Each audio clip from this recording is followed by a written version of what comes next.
Lifetime ban ang kinalabasan kay Ildefonso, nagmulta pa ng napakalaking pera dahil sa ginawa niya sa PBA. Pero bago ang lahat mga perkoy. At ito na mga perkoy, bago pa tayo magtungo patungkol kay Dave Ildefonso. Pag-uusapan na muna natin ang mainit na istorya sa isang SMB previous drafted naman. Na noong una ay marami ang nag-aakala na sinayang nga lang siya ng koponan ng SMB, at ayun na nga lumabas na ang katotohanan, meron naman pala siyang offer galing sa San Miguel Beer na nag-draft sa kanya, bagamat hindi gaano malaki, pero para naman sa baguhan na tulad niya, na wala pang naipapakita at naipagmamalaking nagawa sa liga, sana ay pinagtiisan na muna niya, saka na siya magpapataas ng sahod kapag pumotok na pangalan niya kagaya ng mga sikat na nauna pa sa liga. Kung tutuusin isang rookie pa siya pero lumaki na agad ang ulo. Imagine nyo mga perkoy, pinapeperma na pala ng 2 years contract. Pero ayaw pumirma dahil ito ang tunay na dahilan, naghahanap naman pala ng malaking sweldo ayon kay sports analyst Homer Sison. Meron naman pala siyang offer na 200,000 kada buwan galing sa SMB which is confirmed by Spin.ph.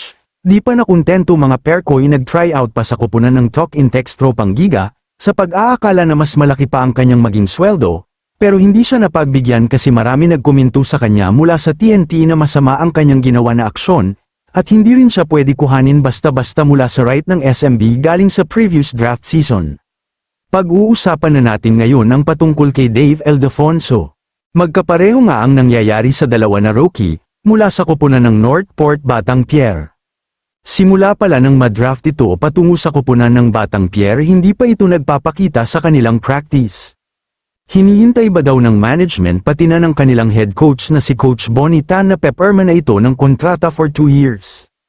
Talagang hinihintay na nga para makapagsimula na ng kanilang practice para sa paparating na Governor's Cup. Pero buhat nga ng mapili ito ay wala pa ring kibo at hindi pa nagpaparamdam sa team na kung saan ay kinuha siya. Sinubukan din na makontak ang kanilang grupo pero wala rin nagbibigay ng komento mula sa kampo ni Dave. At ito na nga usap-usapan na sa loob ng liga, nabibigyan daw ng nararapat na aksyon ng head commissioner sa PBA na si Willie Marshall para hindi na raw pamarisan ng ibang player. Ayon pa sa source natin, bibigyan ng ultimatum kung talagang peperma o hindi.